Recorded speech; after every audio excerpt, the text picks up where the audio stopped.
On 28th of June, 2022, my sister stood in my kitchen and said, "You're the dumbest person on earth. You're really pathetic." I stayed calm. 7 days later, what she saw in my penthouse destroyed her.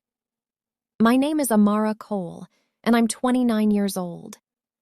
3 weeks ago, my sister stood in my kitchen and said 8 words that made me question everything I thought I knew about family. You just gave away your life to a stranger. No concern, no curiosity, just disgust wrapped in a laugh that felt like a slap. She called me reckless, naive, desperate for meaning in all the wrong places. I didn't argue. I just handed a homeless man my penthouse key and left town for 7 days, knowing I might come back to nothing. What I didn't know was that the man I helped owned more than I ever could. And my sister's mockery was about to cost her everything she thought she understood about respect.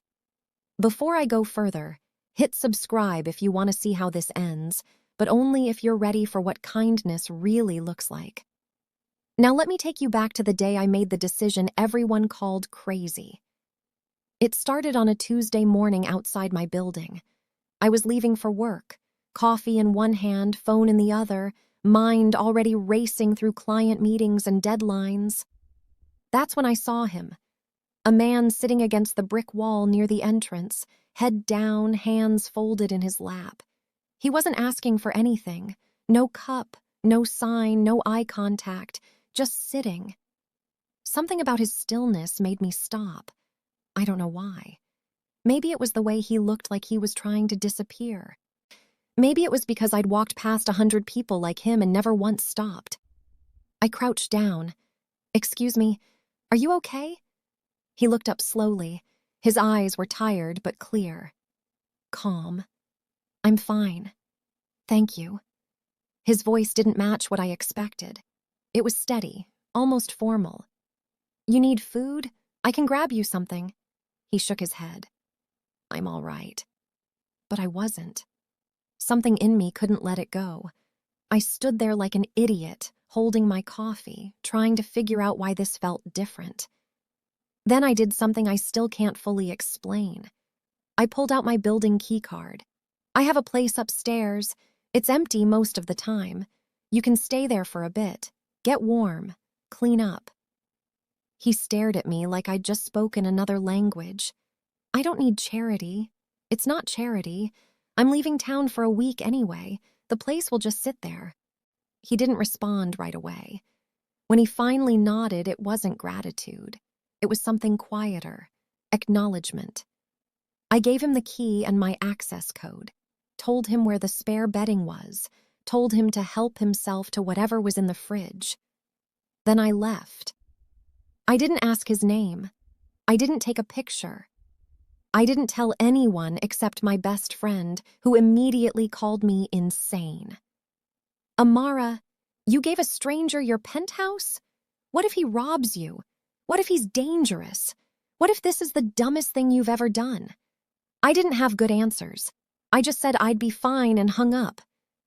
Then my sister found out. Vanessa showed up at my office 2 days later, arms crossed, face tight with that specific kind of anger that comes from someone who thinks they're saving you from yourself. "You did what?" I sighed. "I let someone stay at my place while I'm gone. It's not a big deal. A homeless man, Amara, a random man off the street. Do you hear yourself? He needed help, and you needed to feel important." Her words hit like a brick. "Excuse me? You've always done this. Always looking for some grand gesture to prove you're different, you're special, you're so much better than the rest of us. It's exhausting." I felt my chest tighten. "This has nothing to do with you, Vanessa. It has everything to do with you. You're reckless, you're impulsive, and one day it's going to blow up in your face." I didn't respond. I just stared at her until she left, her heels clicking down the hallway like a countdown. That night, lying in my hotel bed at the executive workshop in Miami, I started to doubt everything. What if she was right? What if I had just handed my home to someone who would destroy it? What if kindness really was just stupidity dressed up in good intentions? I didn't sleep much that week. The workshop was supposed to be a distraction. Leadership seminars, networking brunches, panel discussions on market trends. But every session felt like static. I kept checking my phone. No alerts, no calls, no texts from building security. Nothing. At first, the silence felt like relief. No news is good news, right? But by day 3, it started to feel like dread. I imagined coming home to an empty penthouse, furniture gone, walls stripped, everything I'd worked for reduced to a cautionary tale my sister would tell at family dinners for the rest of my life. Remember when Amara gave her apartment to a bum? I started rehearsing explanations in my head. What I'd say to my landlord, how I'd file a police report, whether I'd admit to anyone that I'd been that naive. On day 5, I almost called building security, just to check, just to know. But I didn't. Because part of me didn't want confirmation. I wanted to stay in the space where it could still be okay, where my instinct hadn't betrayed me, where kindness hadn't been punished. One of the other workshop attendees noticed I was distracted. "You good? You've been staring at your phone for like 10 minutes. I forced a smile. "Yeah, just thinking about something I did before I left." "Regret?" "Maybe." I didn't elaborate. That night I sat on the balcony of my hotel room and watched the ocean. The waves were relentless, crashing and retreating, crashing and retreating. I thought about the man I'd given my key to.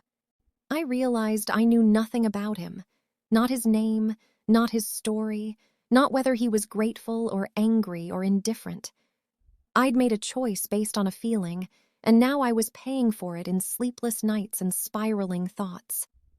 By day 7, I was numb. I packed my bag slowly, checked out quietly, and boarded my flight home with the kind of heaviness that sits in your chest and refuses to move. The whole flight, I kept telling myself it would be fine, even if the place was trashed, even if everything was gone. I'd survive, I always did. But when the plane landed and I turned my phone back on, there was still nothing. No missed calls, no emergency emails, just silence.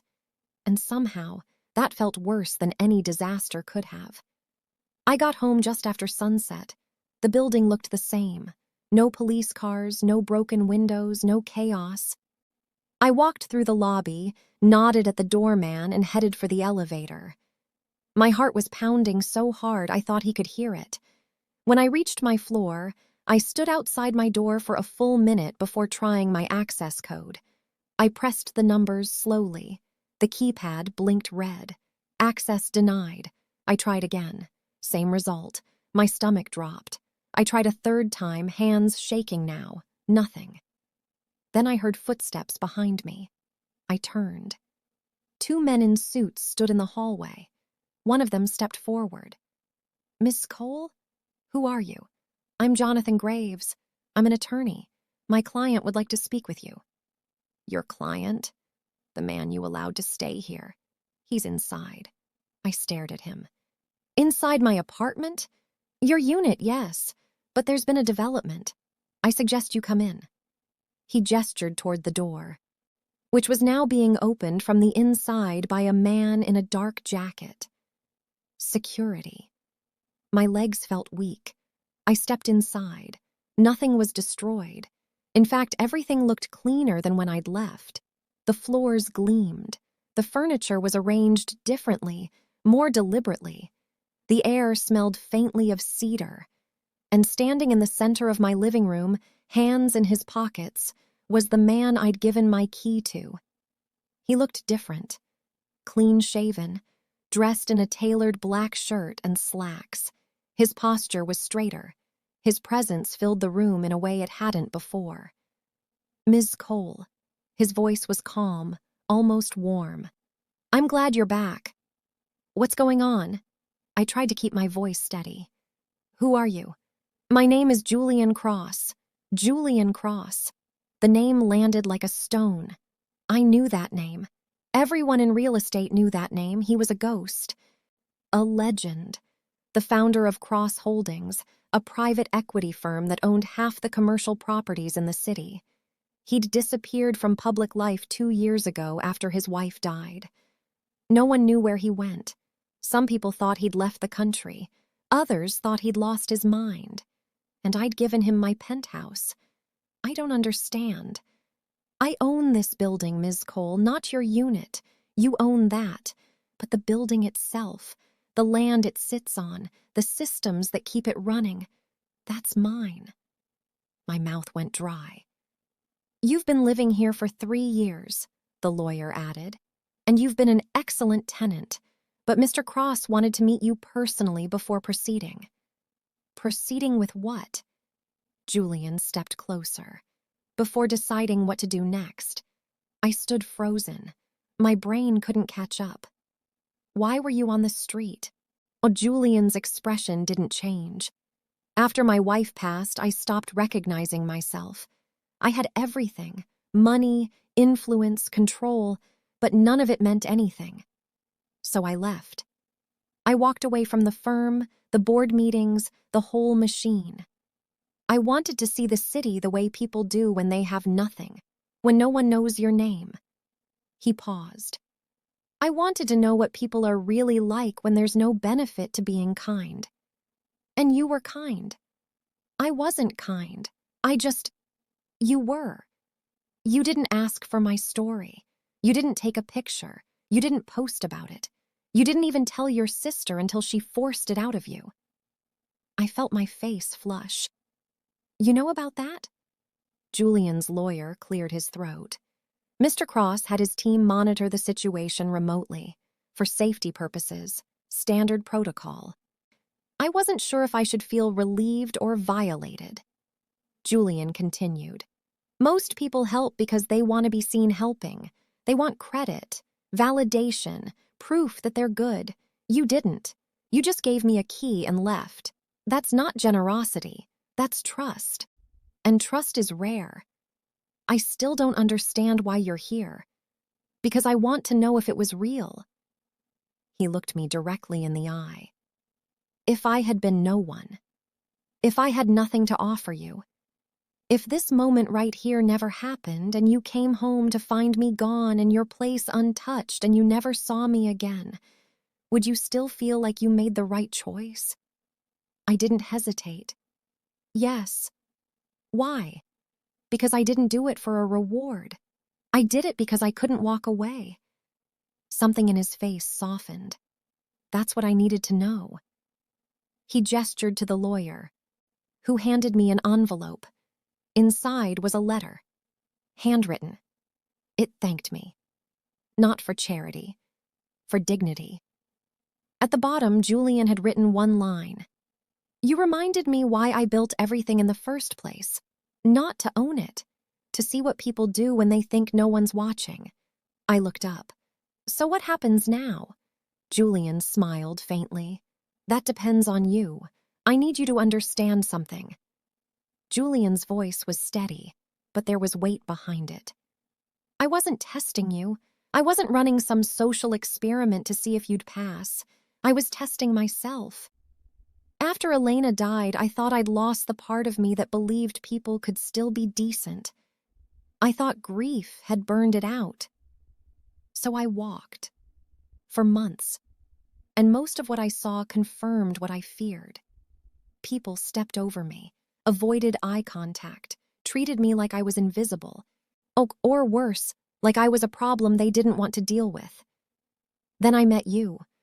And you didn't treat me like I mattered because you thought I might be someone important. You treated me like I mattered because you couldn't not. He paused. That's not kindness. That's character. And character doesn't need an audience. I felt something crack open in my chest. I didn't know what to say. You gave me more than a place to stay. You gave me a reminder. That decency still exists. That people still show up for each other even when it costs them something, even when it scares them. I finally found my voice. I was terrified. I know. That's why it mattered. 2 days later, Vanessa showed up. I don't know how she found out I was back, but she came storming into the building lobby demanding to see me. The doorman called up. "Ms. Cole, your sister is here." "She's insisting." "Tell her I'll be down in a minute." When I stepped into the lobby, she was pacing, arms crossed, face tight. "I heard you're still here. I heard nothing happened." I nodded. "Nothing happened." She stared at me like I'd cheated somehow. "So you got lucky. That's it. You made a reckless choice and got lucky." Before I could respond, Julian appeared from the hallway. Vanessa froze. "Mr. Cross." Her voice was suddenly smaller. Julian didn't smile. He just looked at her with the kind of calm that makes people realize they've miscalculated. "Your sister wasn't lucky. She was thoughtful." "There's a difference." Vanessa's mouth opened, then closed. Julian turned to the building manager who'd appeared beside him. "Ms. Vanessa Cole is no longer permitted access to this property, effective immediately."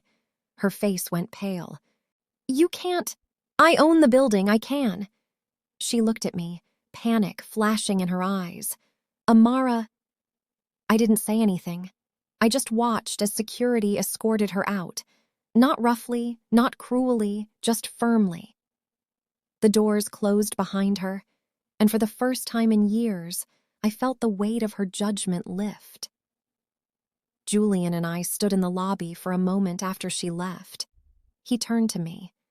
"One last question. Go ahead. If you could go back, if you knew I was no one, if there was no reward, no recognition, no moment like this, would you still do it?" I thought about the fear, the doubt, the sleepless nights, the mockery. Yes. Why? Because the world doesn't get better when we only help people who can pay us back. It gets better when we help because we're supposed to. He nodded slowly. "Then you've already won. I'm just here to make sure you know it." Before you go, subscribe if this story made you rethink what kindness really costs, and drop a comment telling me if you'd have made the same choice Amara did, or if you think she was out of her mind. And if you're not subscribing, tell me why. I actually want to know. Thank you for watching.